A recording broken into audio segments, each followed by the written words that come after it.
안녕하세요. 월세가 쌓이는 부동산 최영식입니다. 자, 오늘 12강입니다.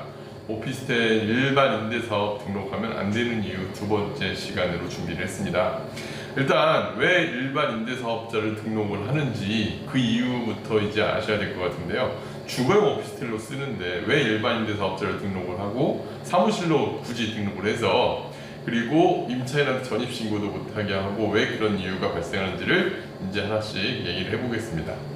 자, 우리가 오피스텔은 그동안 주택임대사업자 등록을 지금은 한 채만 있어도 주택임대사업자 등록이 가능합니다. 근데 과거에는 3채 이상, 그 전에는 7채 이상 이렇게 규제를 해왔었어요. 주택임대사업자 등록을 아무나 하는 게 아니라 최소한 3개, 최소한 7개 이상 가지고 있어야 주택임대사업자 등록이 가능했기 때문에 했다 보니까 한 채를 오피스텔에 투자하시는 분들은 이제 어차피 이 2주택에 들어가니까 예를 들면은 내가 오피스텔을 하나 가지고 있고 내 아파트가 하나 있어요. 강남에 특히 아파트 갖고 있다 그러면 매매 차익이 뭐 한 3억에 산거 6억에 판다면 매매 차익이 한 3억 정도 차익이 나는데 우리나라에는 독특한 제도가 있죠. 1가구 1주택인 경우에는 양도소득세 비과세 해주는 조항이 있다 보니까 그 1주택을 만들어야 되는데 1주택을 만들려면 주거용 오피스텔을 만약에 전입신고를 하는 주택으로 만약에 한다 그러면 2주택이 돼버리잖아요. 그럼 1주택 비과세를 못 받게 되다 보니까 이 부분을 탈피하기 위해서 얘를 상업용으로 등록을 하고 이제 사무실로 쓰겠다라고 이제 그동안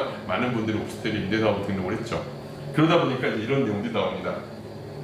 경기도 탈세목적 주거용 오피스텔 불법 전입신고 특별 단속 조사를 한다. 이 얘기는 뭐냐면 전입신고를 못하게 하고 세입자한테.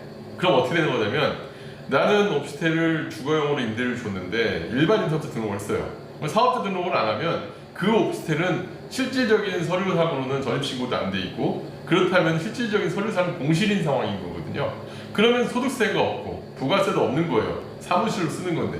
그러다 보니까 이런 데서 탈세 목적이라고 생각을 하는 거죠. 그런데 이거에 대해서 특별조사를 하겠다. 그리고 심지어는 모 장관조차도 장관 후보자도 예전에 그 10년간 전입신고를 못하겠다. 임차인은 주민등록을 이주하지 않는 조건이 왜 이런 편법적인 조항이 생겼냐면 주택임대사업자 등록을 못하니까 1주택을 만들어야 되니까 이제 그동안 이렇게 되겨왔는데 우리 이제 소득세법 시행령에 보면 주택임대사업 등록한 주택은 주택세 산입하지 않는다. 이제 또 주택으로 쓰지만 주택임대사업자 등록을 하게 되면 주택세 산입하지 않는 특례까지 있다 보니까 많은 분들이 이제 주택임대사업자 등록을 해왔죠. 근데 주택임대사업자도 아시겠지만 주택수에 산입하지 않는 주택임대사업자도 과거에는 3채, 7채였는데 이제는 한 채만 있어도 가능하기 때문에 굳이 일반 임대사업자 등록할 필요가 없는 거죠. 그런데 왜 일반 임대사업을 등록한 게 이제 문제가 되냐면 바로 이제 특별조사를 하겠다. 만약에 일반 임대사업자 등록을 하고 전입신고를 하지 않고 그 다음에 사업자 등록도 돼 있지 않아요. 그럼 공실이잖아요. 그럼 정부에서는 이 공실된 거를 어떻게 세입자가 있는지를 확인을 하느냐. 사실은 이게 2018년 9.13 대책 때 이미 이런 게 발표가 됐었어요. 세제적으로 양도소득세를 중과하겠다, 다주택자에 대해서 다양한 세금적인 페널티를 부과하겠다, 이런 내용들이 있었지만 사실 거기 안에 임대사업자 합리화 방안에 이런 내용이 있었습니다.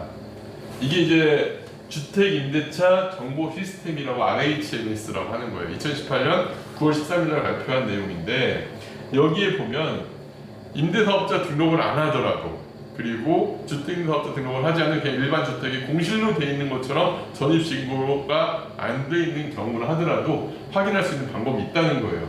어떤 방법이 있냐면 첫째는 주택 보유 현황을 건축물등이나 재산세 당연히 알 수가 있죠. 그런데 일단 두 번째는 임대사업자 등록하고 두 번째 체크하는 게 자기가 거주하면 이것도 역시 안 되는 거예요. 임차를 임대사업을 해야 되는 거니까. 그래서 주민등록 자료로 자가 거주 여부를 확보하고 이거는 바로 알 수가 있겠죠. 근데 임대를 줬다 그러면 문제가 안 되겠죠. 문제가 안 되는데 전입신고도 세입자가 했다. 그럼 문제가 안 되는데 근데 이제 문제는 오피스텔 같은 경우 일반 임대사업자 등록을 하고 세입자는 전입신고를 못하게 했어요. 그럼 어떻게 확인을 하느냐? 이거예요.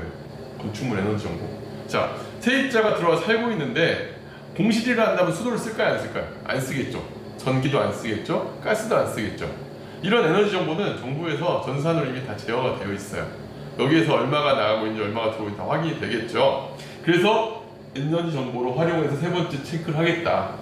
그 다음에 이제 공부를 통해 전월세 확정일자 신고, 그 다음에 이제 임대료조차도 만약에 전입신고를 하면 세입자들이 가장 먼저 하는 게 확정일자예요. 그 확정일자를 통해서, 확정일자를 하면 여러분들이 아실지 모르겠지만 동사무소 가서 세입자가 확정일자를 받잖아요. 임대차 계약서를 제시를 해야 돼요. 그러면 이걸 카피를 해놓고 이제 그 공무원이 하는 거는 전산에 입력을 해요. 전산에다가 입력을 하고 보증금 임대료까지 다 입력을 하면 돼, 임대 기간부터. 그리고 나서 확정일자 도장을 신고를 찍어주거든요. 그럼 이게 이제 다 파악이 되는 거죠, 전월세 자료가. 그래서 앞으로는 주택임대사업자도 되게 투명해질 거라고 봅니다. 그런데 일단 이 내용을 보시면 아시겠지만 이제 앞으로 전입신고 안 하고, 지금까지는 아마 정부에서 많이 유예를 할 거예요. 왜? 그동안 자기들도 새 3주택 이상, 7주택 이상인 경우에 어쩔 수 없이 일반인 사업자 등록을 한 케이스들이 많았기 때문에 그렇지만 이제는 1주택 가능하게 해줬으니까. 그래서 이 부분들 보시면은 앞으로 주택 임대사업자용 그리고 주거용 오피스텔의 경우에 일반 임대사업 등록을 하고 99% 이상 주거용으로 쓰고 있잖아요, 사무실이 아니라. 그런 상황이라 한다면 차라리 일반인 사업자 등록보다는 임대 범용성을 넓히기 위해서 주택 임대사업자 등록을 하는 게 맞지 않을까 생각합니다. 물론 도심에 오피스 수요가 되게 많은데 오피스가 부족한 곳들이 간혹 있어요. 예를 들면 업무지구인 명동 같은데, 아니면은 일단은 강남 같은데, 이런 데들은 오피스로 쓸 수도 있습니다. 하지만 그걸 제외한 일반 신도시라든가 오피스텔 공급이 많은 데들은 주거용으로 공급하시는 게 여러분들이 아마도 임대차 놓기에도 편하실 거고요. 본연의 목적에도 맞다고 생각합니다. 그래서 오늘 두 번째 시간으로 주택임대사업자 등록해야 되는 이유를 말씀드렸고요. 일반 임대사업보다는 주택임대사업자를 활용하시는 게 오피스텔을 이용에는 훨씬 유용할 거라고 보여집니다. 오늘은 여기서 마무리하겠고요. 다음 시간에 또 찾아뵙겠습니다. 감사합니다.